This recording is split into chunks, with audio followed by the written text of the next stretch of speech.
Hello, everyone. I am making this video just for the family group, and the whole idea is to share a particular finding that I thought will make a big difference, especially to the men in this group who lead lives of high stress at work. I am now working as a coach and a team facilitator. So some of this content is so useful for everybody that I thought I should at least share it with my family and it will make a difference. So this is a scratch video. Please don't judge me for the quality of the video, but I will take you through some very important findings.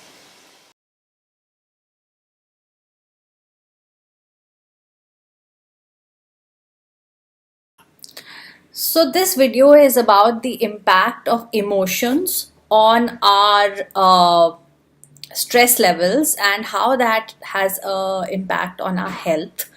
And there are some findings about a particular hormone called cortisol, which I wanted to sort of bring forward. As is my nature, when I find out something interesting, I get extremely consumed by it. So I've been reading up on cortisol for many days now, and I just wanted to bring this to you all. The connection between that and stress and health and inputs from books like this is what has gone into the making of this video. So just keep watching.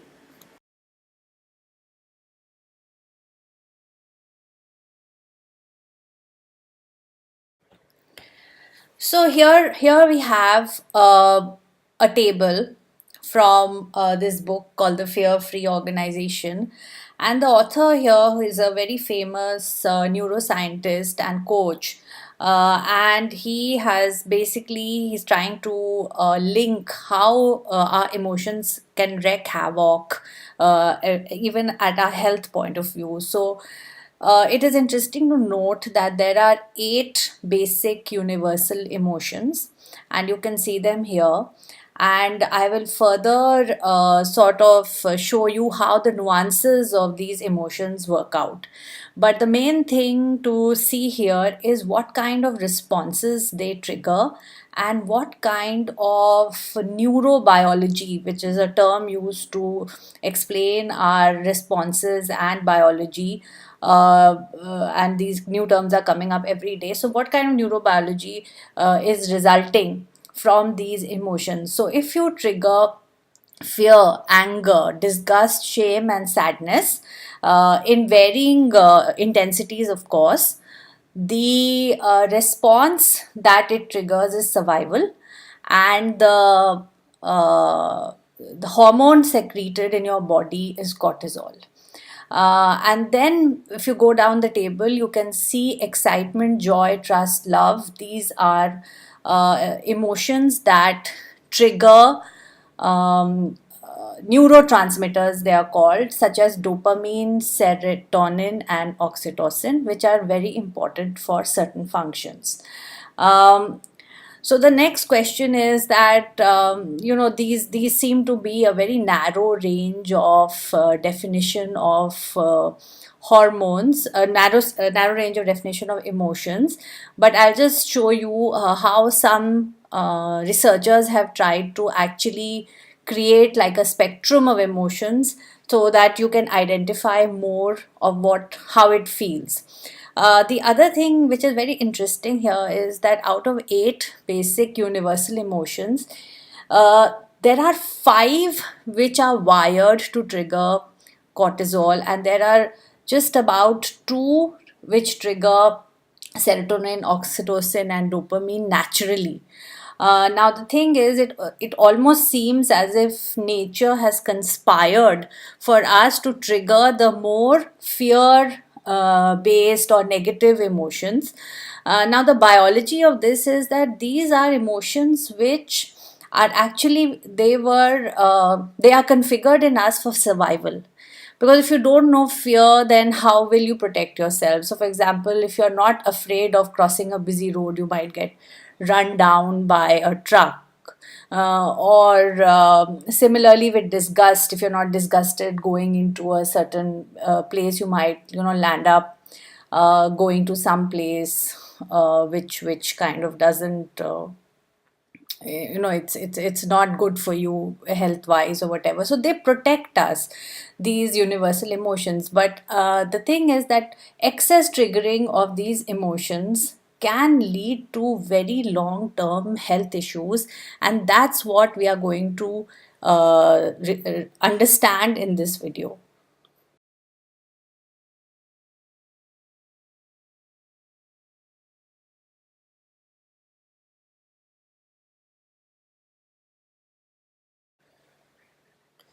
So here you can see how the emotions actually pan out in terms of the various nuances. So for example, if you look at the red petal, you may have intense rage at something, or you could have mild anger, or you could have annoyance.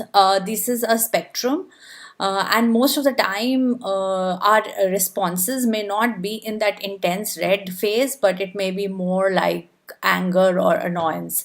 Similarly, there's loathing here, there's sadness, there's terror, and I'm pointing out to those petals which have a red dot at the end of it.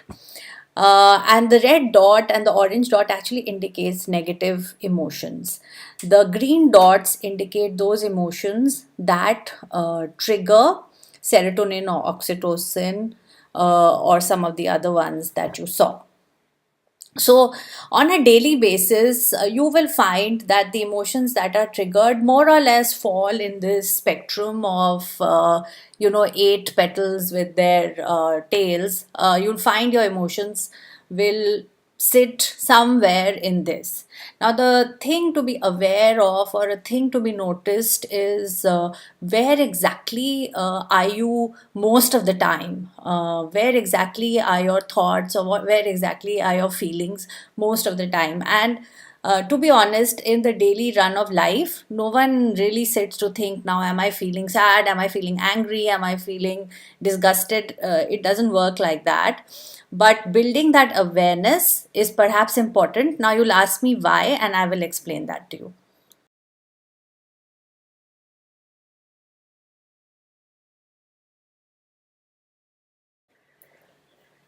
Okay, so in this slide, you can see how the responses work out.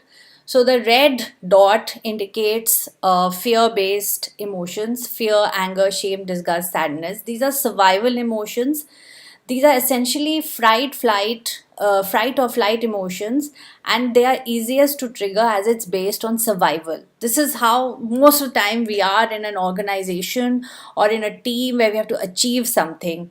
However, it's the fastest route to burnout, and we are hardwired to be fearful.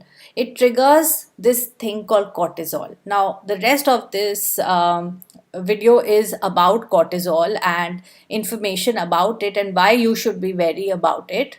The rest of it, we know that dopamine, serotonin, oxytocin, these are essentially neurotransmitters, and they are very important for the feeling of well being and attachment. And attachment is, psychologists will tell you that the feeling of attachment is very important for productivity and growth. Without that, it is almost impossible to imagine a well adjusted adult. In fact, there's a lot of research to say that children who don't experience serotonin, the oxytocin in the early years of their upbringing, especially those who are brought up in orphanages, they have tremendous issues adjusting to society when they grow up. So that is a separate topic, and I don't want to stress much on it. But we let's come back to cortisol here and talk a little bit more about it.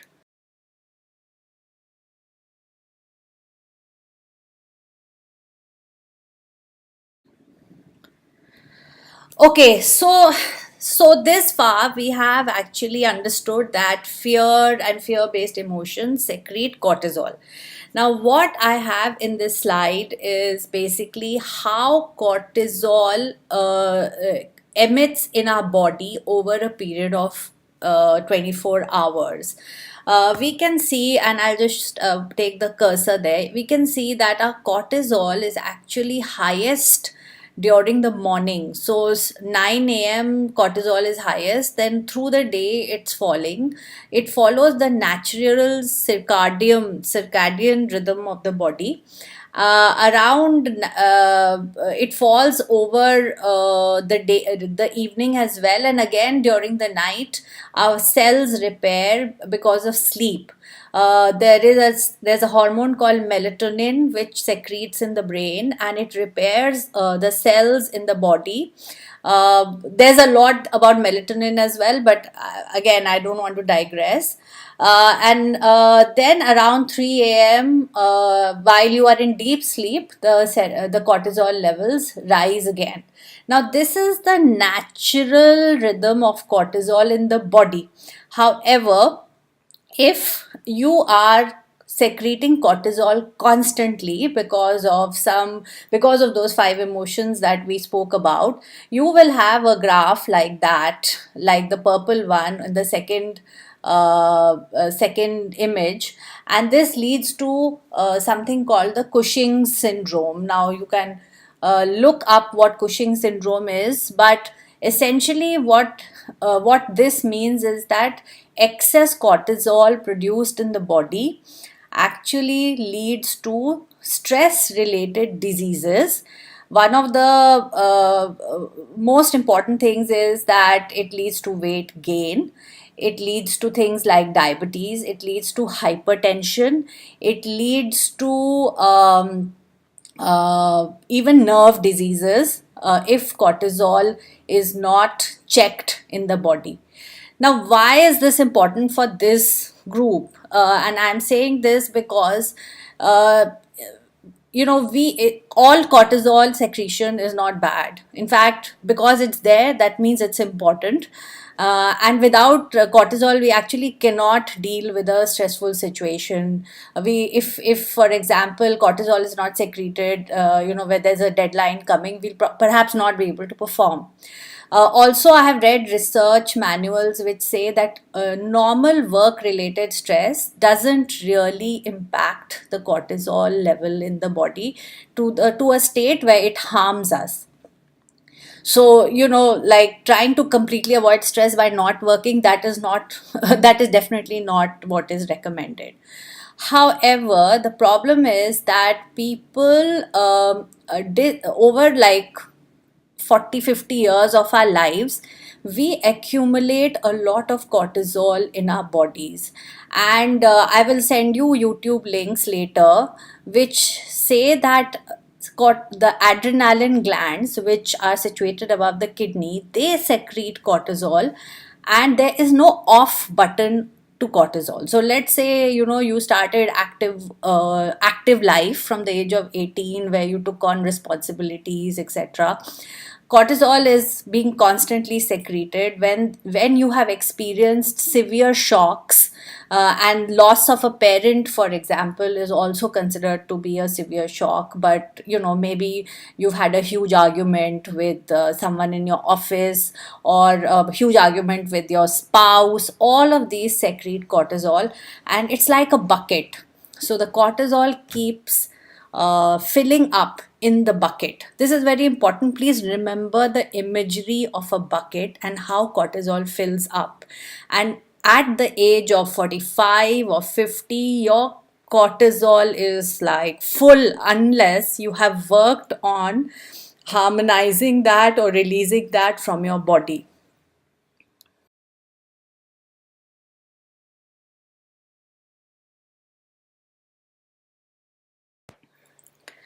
So here is another image which actually tells you what happens when you have Cushing syndrome, or basically excess cortisol. It leads to hypertension.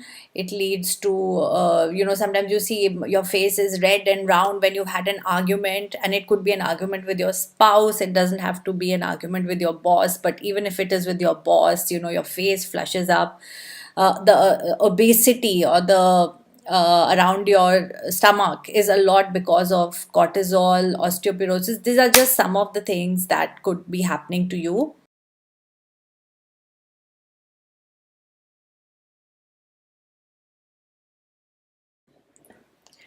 The other thing about excess cortisol in the body is that it could lead to lack of sleep, sleep deprivation, and sometimes it's vice versa. Sleep deprivation leads to excess cortisol, so both it works both ways.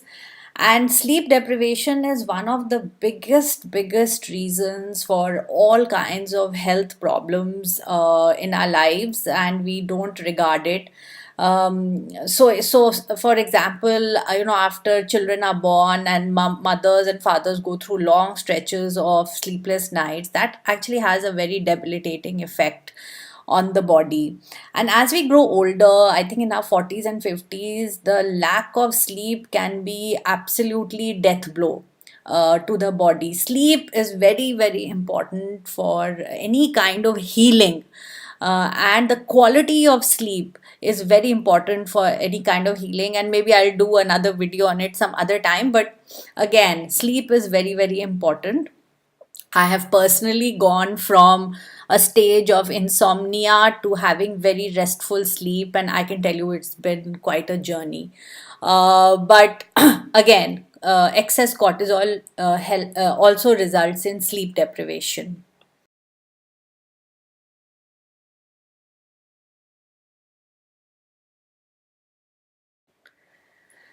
So yeah, here are some more illnesses associated with high cortisol levels. There is increased anxiety, which lead fatigue, increased urination, changes in blood structure, even excessive thirst, blood pressure, acne. So yeah, so I think by now you get the drift about what excess damage excess cortisol can cause. The sad thing here is that once you have like a bucket full of cortisol in your body, which all of us have right now, it's very difficult to get rid of it. So that's the thing. Like, how does one get rid of excess cortisol in the body? Because if we are able to get rid of the excess cortisol, a lot of our issues will get sorted. Um, and a lot of it has to do with mind control.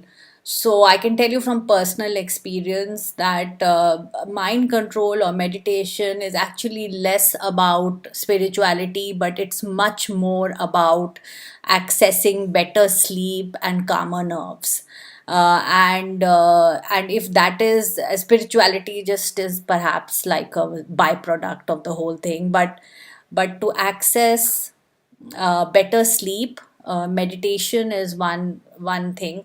The other thing that I have read about controlling cortisol is about exercise. So when you have very high cortisol in your body because of a lot of stress or anxiety, which you cannot release by meditation at that point of time or whatever, it is advisable to go for a long walk or try to get some endorphins released into the body so that you can regulate the amount of cortisol. The third thing about cortisol management is, if it's there in the body, it kind of accumulates in our nodes. Like, of course, being in Singapore, I'm a big into energy and how it accumulates in the meridians of our body. So if you can do acupressure or some kind of massage on a regular basis, that also releases excess cortisol.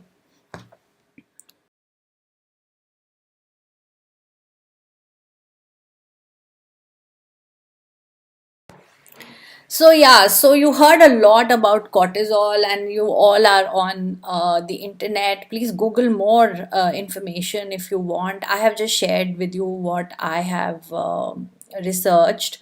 There's more, but I think you get the drift. The important thing is to understand what are the implications of it. The implications is that once you know this, would you willingly sort of let the five fear based emotions rule your life and your environment? Or would you willingly choose joy and peace and a calm state of mind, because that will help to release serotonin, oxytocin, dopamine. These are repair neurotransmitters, they repair the body. And I can tell you from my own personal experience with two children, husband, job, living in the most expensive city in the world, trying to be an entrepreneur, dealing with clients, all of this adds a lot of stress on my plate as well. And I can talk about it, but it's not easy. But however, I have seen that making a conscious effort can make a huge difference. And those people who know me very closely, they know that I have been through intense health issues, and especially related to sleep deprivation, etc., anxiety, and have been able to overcome them with some of the things that I have shared with you. And I will do more of this in the future. And I do want to just help people, get over their state of mind where they are, you should feel more in control of your health. And definitely emotions have a huge role to play, so please be aware of it. The emotions that you feel and the emotions that you're surrounded with both have a huge role to play in our well-being. So having known this, will we not access better health by trying to create joy and happiness in our lives? And even the small things matter a lot. So yeah, so I'm signing off. It has turned out to be a rather largish, longish video, but thanks for listening. And this is only for the family and only for all of you. And I'll be very happy if at least it triggers some thoughts of change in all those who are watching this video. Thanks a lot.